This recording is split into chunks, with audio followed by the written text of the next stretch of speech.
Hello viewers, আসসালামু আলাইকুম। আজকের মিনি ব্লগে তোমাদের সকলকে স্বাগত। আজকে শাবানার এএনএম জিএনএম এন্ট্রান্স এক্সাম, আর তাই আমরা এখন বেরিয়ে পড়েছি। আর ওর সিট পড়েছে বসিরহাট টাউন হাই স্কুল। আমরা এখন জাস্ট বসিরহাট কলেজটা ক্রস করলাম এবং আমাদের ডেস্টিনেশন বসিরহাট টাউন হাই স্কুলে পৌঁছেও গেলাম।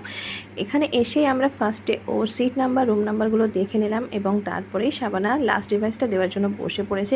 আর এখন বাজে 11:15। শাবানা সেন্টারের মধ্যে ঢুকে গেছে আর আমি বাইরে বসে বসে বোর হচ্ছিলাম, তাই চলে এলাম একটা শপিং মলে। এখানে বেশ কিছু সময় কাটিয়ে তারপরে চলে গেলাম সেন্টারের সামনে। আর এখন শাবানা পরীক্ষা দিয়ে বেরিয়েই পড়েছে। তো শাবানার এক্সামটা বেশ ভালোও হয়েছে।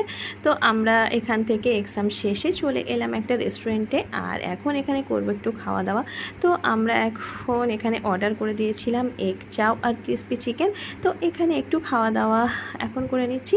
তো আজকের ভিডিওটি এই পর্যন্ত। তোমাদের কেমন লাগলো ভিডিওটি অবশ্যই কিন্তু কমেন্টে জানাতে ভুলবে না। দেখা হচ্ছে পরের ভিডিওতে। আল্লাহ হাফেজ।